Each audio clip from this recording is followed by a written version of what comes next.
안녕하세요. 2020년도 여주 세종문화재단 우리 동네 예술 프로젝트 사업에 선정된 앙상블 샤르망입니다. 이번에 저희가 들려드릴 곡의 작곡가는 차이콥스키입니다. 차이콥스키는 낭만주의 시대의 위대한 천재 작곡가이자 러시아 클래식 음악의 거장으로 평가받고 있는데요. 음악가로서의 인생은 갖은 역경과 시련을 거쳐 이제는 불멸의 명성을 남겨주었습니다. 광산 감독관인 아버지는 차이콥스키를 법률가로 키우려 했으나 차이콥스키는 음악에 대한 열정을 끊지 못하고 음악학교에 입학하여 자신만의 색깔을 찾아 음악을 공부하였으며 1878년까지 모스크바 음악원의 교수로서 근무하며 작곡 활동을 병행하다가 러시아 철도왕의 미망인 나제드다 폰 메크 부인의 후원을 받게 되면서 음악 교수직을 사임하고 작곡에만 전념하게 되었습니다. 폰 메크 부인은 약 15년 동안 차이콥스키를 후원해 주었지만 차이콥스키가 동성애자라는 사실을 알게 된 후 후원을 중단하게 되자 차이콥스키는 극심한 괴로움과 우울증에 시달리게 되었습니다. 동성애자라 당연히 여성과 연애나 결혼은 생각하지 않았지만 9살이나 어린 음악원 제자였던 안토니나 미류코바의 열성적인 구애에 시달리다가 원치 않는 결혼을 하게 되었습니다. 하지만 석 달도 버티지 못하고 도망쳐 버리면서 결혼 생활은 파탄으로 끝이 났습니다. 이후 자신이 동성애자라는 사실이 밝혀질까 두려워 이혼하지 못하였고 이 결혼은 차이콥스키가 숨지면서 끝이 났습니다. 이 결혼 사건은 그의 음악 분위기까지 바꿀 정도로 중대한 사건이었습니다. 결혼 도피성 여행에서 귀국한 후 수많은 명곡들을 작곡했으며 1893년 차이콥스키의 최후 걸작이 된 교향곡 제6번 비창을 작곡하고 53세가 되던 그해 11월 6일 의문의 죽음으로 세상을 떠났습니다. 낭만시대의 러시아의 천재 작곡가 차이콥스키의 곡을 현악 사중주로 감상해 보시겠습니다. 첫 번째 곡으로 안단테 칸타빌레라는 곡인데요. 차이콥스키가 31세 때 신경쇠약 증세를 치료하기 위해 누이 동생 집에서 지냈습니다. 어느 날 밖에서 들려오는 페치카 수리공이 부는 휘바람 선율에 마음을 빼앗겼는데 소파에 앉은 바냐라는 러시아 민요였습니다. 애잔하면서도 느린 선율이 인상적인 곡인데요.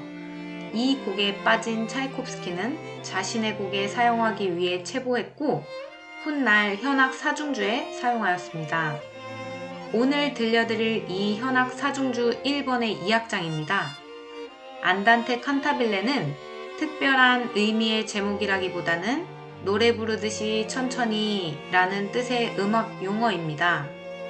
보통 4악장으로 구성된 곡의 두 번째 악장에서 많이 등장하는 음악 기호인데요. 음악 용어가 제목이 되는 예는 흔한 일이 아니지만 이 한 악장의 성공으로 차이콥스키의 인기는 급 상승하게 되었습니다.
두 번째 곡으로 바라케롤 제6번 작품 번호 37번.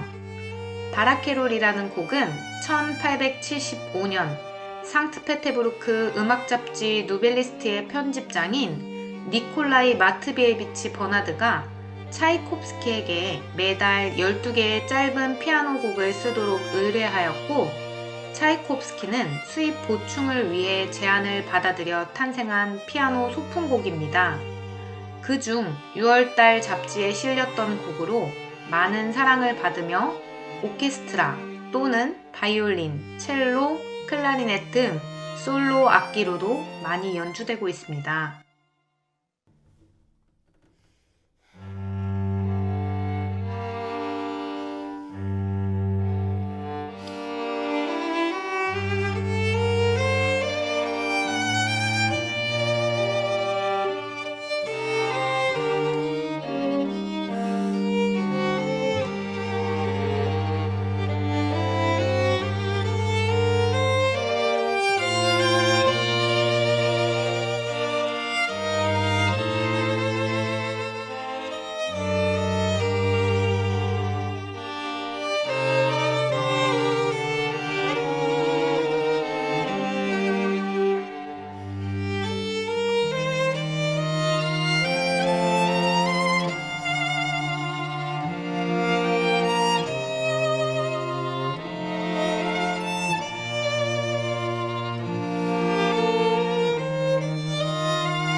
번째 곡으로는 잠자는 숲속의 공주 슬리핑 뷰티 작품 번호 66번 차이콥스키가 1889년에 완성해서 이반 우세볼로주스키에게 헌정한 발레곡입니다.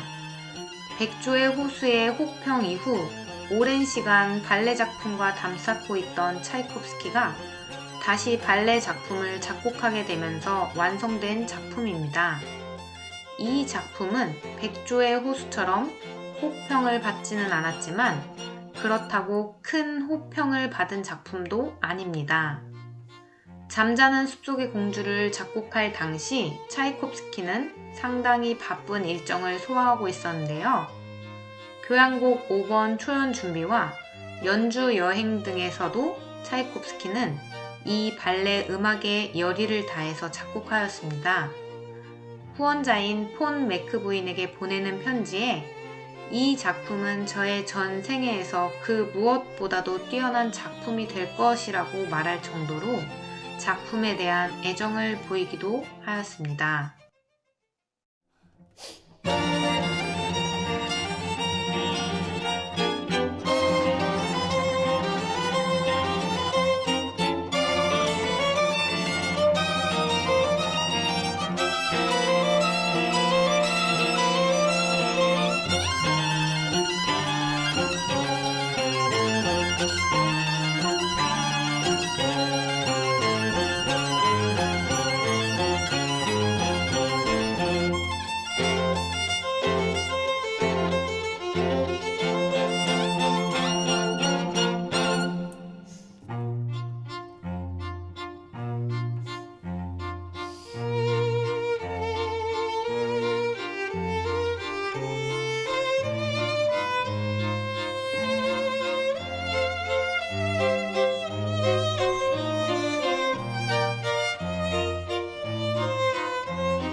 그 다음 네 번째 곡으로 백조의 호수 작품 번호 20번 차이콥스키가 1875년부터 1876년 5월 2일 약 1년여 만에 완성한 3악짜리 발레곡입니다.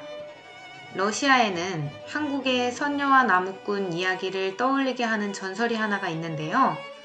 전설의 내용은 깃털로 짠 옷, 백조의 옷을 입은 선녀가 목욕을 하기 위해 지상에 내려오는데 이것을 훔쳐본 나무꾼이 백조의 옷을 감추고 선녀를 아내로 맞이한다는 내용입니다. 나중에 백조의 옷을 찾은 선녀는 하늘로 올라가는데 아내를 쫓아 나무꾼도 귀천한다는 내용입니다. 이 러시아의 전설이 재구성되어 차이콥스키의 백조의 호수 이야기로 탄생하였습니다.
지금부터는 호두까기 인형 모음곡을 들려드릴 건데요. 발레리나와 발레리노의 무용과 함께 연주를 감상하도록 하겠습니다.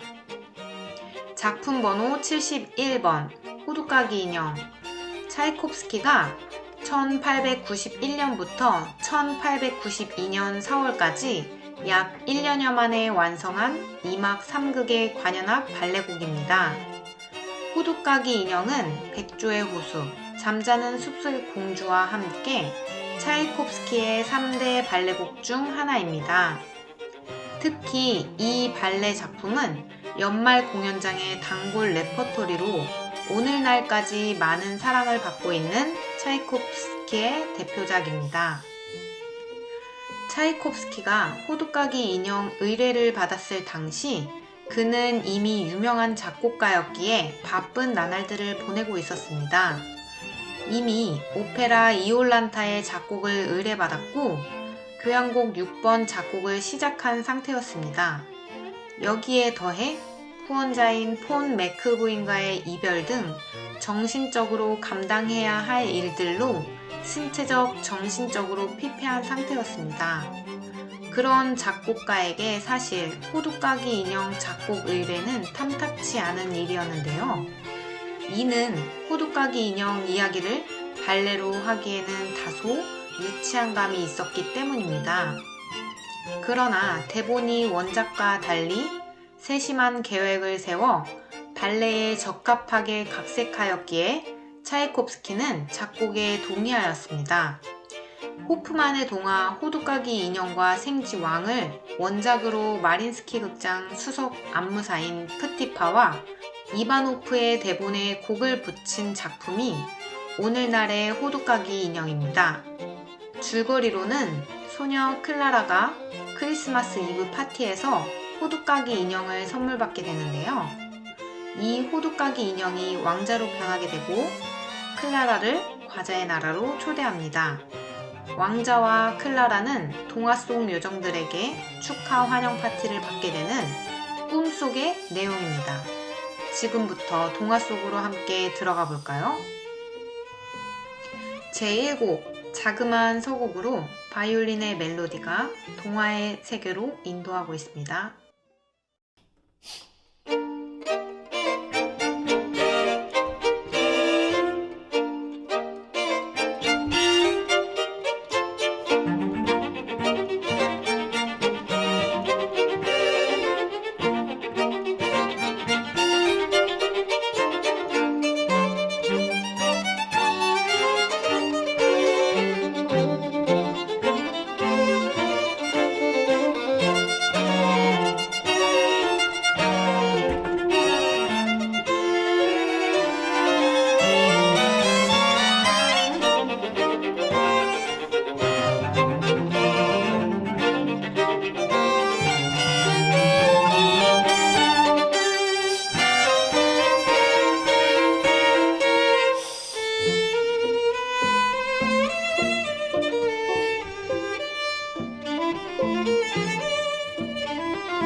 제2곡 행진.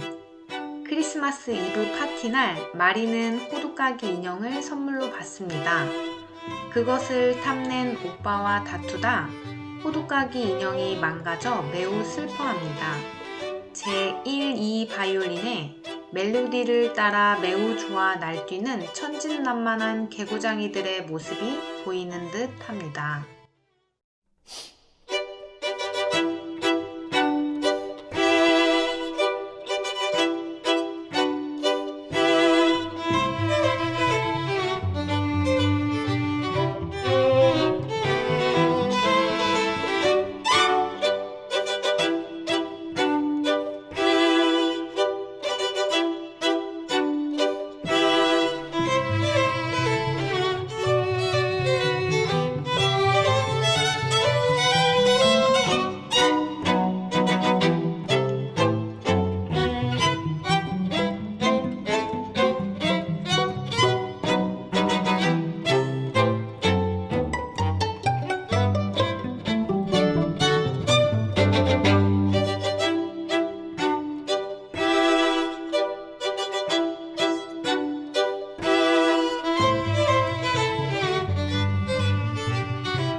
제3곡 사탕요정의 춤. 발레 전곡에서는 여기서부터가 제2막입니다. 제2막에서는 각 나라의 디베르티스망은 모두 디저트를 의미하고 있습니다. 러시아의 지팡이 사탕, 아라비아의 커피, 중국의 차, 이렇게 각 나라와 음식을 연관시켜 작품을 제작했습니다. 사탕요정의 춤은 첼레스타라는 악기가 등장하는데 차이콥스키가 파리에서 신상 악기인 첼레스타에 반해 다른 작곡가들에게는 사용하지 못하게 해달라고 당부하며 악기를 얻게 되었습니다. 호두까기 곡에 이 악기를 사용하면서 큰 인기를 끌었습니다. 이 곡에서 첼레스타를 대신한 바이올린이 피치카토 기법을 사용하여 사탕의 요정을 묘사한 바이올린의 카랑카랑하면서도 섬세하고 부드러운 음색은 이 곡을 더욱 빛나게 하였습니다.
제4곡 러시아의 춤 트레팍.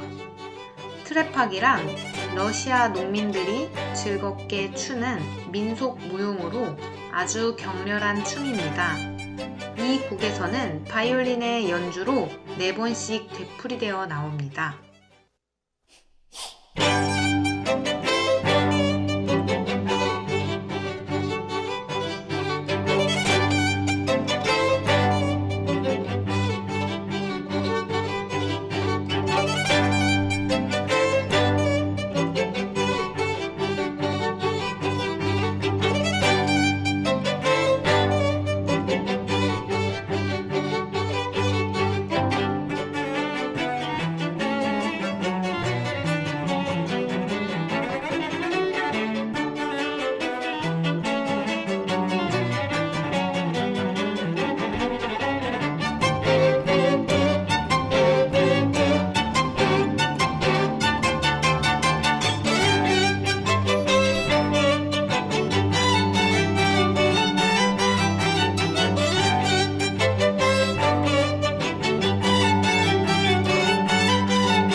제5곡 아라비아의 춤. 트레팍과는 대조적으로 나른한 아라비아 지역의 정서를 물씬 풍기는 곡으로 원주민의 북소리처럼 울리는 첼로 리듬을 타고 바이올린의 선율이 아련히 흐릅니다. 이 곡은 커피의 맛을 묘사한 것이라고 합니다.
제6곡 중국의 춤. 왕자는 클라라에게 중국의 차를 권하고 있습니다. 러시아는 이때 중국에서 차를 수입하고 있었다네요. 마치 주전자에서 펄펄 끓는 차를 따르듯이 단조롭고 묵직한 첼로와 비올라의 리듬을 타고 바이올린의 연주가 따라갑니다.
제7곡 갈리피리의 춤.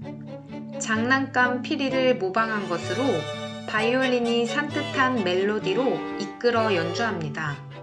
이 곡은 론도 형식으로 되풀이하고 곡을 맺습니다.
제8곡 꽃의 왈츠. 발레에서도 전원이 모두 등장하는 마침곡으로 되어 있으며 웅장한 디장조입니다. 왕자와 클라라가 과자나라 사람들의 축복을 받으면서 이 환상적인 곡은 끝이 납니다. 저희가 준비한 연주회는 이 곡이 마지막인데요. 연주 잘 들으셨나요? 저희는 다음에 더 좋은 연주를 준비하여 다시 찾아뵙도록 하겠습니다. 감사합니다.